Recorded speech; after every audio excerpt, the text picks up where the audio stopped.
গেল বছরের ১৬ জুলাই বৈষম্যবিরোধী ছাত্র আন্দোলন চলাকালে পুলিশের গুলিতে নিহত হন বেগম রোকেয়া বিশ্ববিদ্যালয়ের শিক্ষার্থী আবু সাঈদ। তার মৃত্যুর সেই দৃশ্য দেখে কেঁদেছে গোটা বিশ্ব। বরং এই হত্যাযজ্ঞের ঘটনাকে ভিন্ন দিকে মোড় দিতে কাজ করেছে হাসিনা সরকার। কিন্তু শেষ পর্যন্ত সেই সুযোগ আর হয়নি। ৫ আগস্ট পালাতে হয়েছে ভারতে। এদিকে অভ্যুত্থানের ৬ মাস পর একটি তদন্ত প্রতিবেদনে নিহত আবু সাঈদকে নিয়ে নতুন তথ্য দিয়েছে জাতিসংঘ। কি বলল সংস্থাটি, জানাচ্ছেন এসআই রাজ।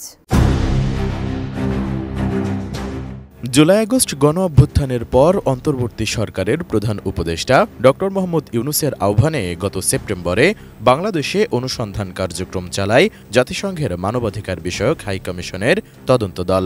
১২ ফেব্রুয়ারি সুইজারল্যান্ডের জেনেভায় সংবাদ সম্মেলন করে প্রতিবেদনের বিভিন্ন দিক তুলে ধরেন জাতিসংঘের মানবাধিকার বিষয়ক হাই কমিশনার ভলকার তুর্ক।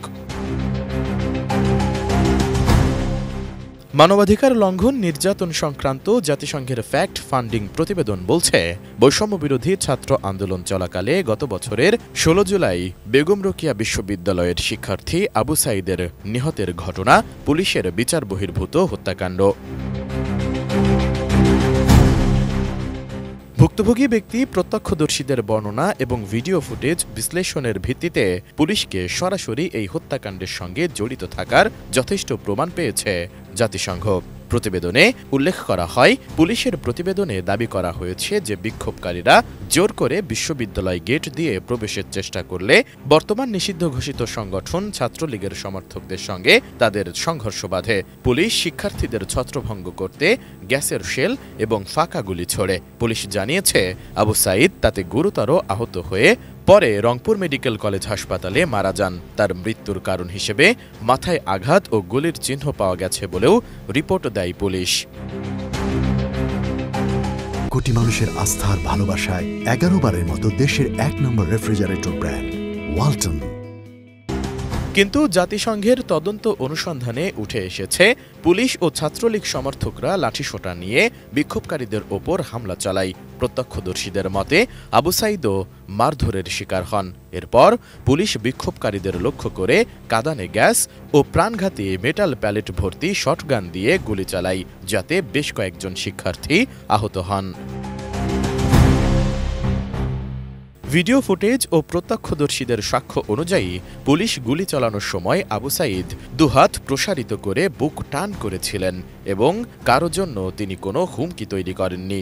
প্রত্যক্ষদর্শীদের মতে, যখন তিনি পুলিশের দিকে তাকিয়ে আমাকে গুলি করো বলে চিৎকার করছিলেন, ঠিক তখনই দুজন পুলিশ সদস্য তাকে সরাসরি লক্ষ্য করে একাধিকবার গুলি করেন। ফরেনসিক বিশ্লেষণে দেখা গেছে, তার শরীরে ৪০ থেকে ৫০টি মেটাল প্যালেটের আঘাত ছিল, যা প্রাণঘাতী ছিল। জাতিসংঘের ফরেনসিক বিশ্লেষকরা আবু সাঈদের মেডিকেল রেকর্ড পরীক্ষা করে দেখেছেন, তার যথাযথ ময়নাতদন্ত করা হয়নি। তবে মরদেহের ছবি ও অন্যান্য মেডিকেল তথ্য বিশ্লেষণে নিশ্চিত হওয়া গেছে যে তাকে প্রায় ১৪ মিটার দূর থেকে অন্তত ২ বার গুলি করা হয়েছিল। ফরেনসিক বিশ্লেষণে আরও দেখা গেছে, গুলি করার পর তার শরীর থেকে প্রচুর রক্তপাত হচ্ছিল এবং মাথায় গুরুতর কোনো আঘাতের চিহ্ন পাওয়া যায়নি। প্রতিবেদনটি বলছে, উপস্থাপিত প্রমাণের ভিত্তিতে এটি নিশ্চিত হওয়া যায় যে পুলিশ আবু সাঈদকে উদ্দেশ্যপ্রণোদিতভাবে অর্থাৎ ইচ্ছা করেই গুলি করে হত্যা করেছে এবং এটি একটি বিচার বহির্ভূত হত্যাকাণ্ড।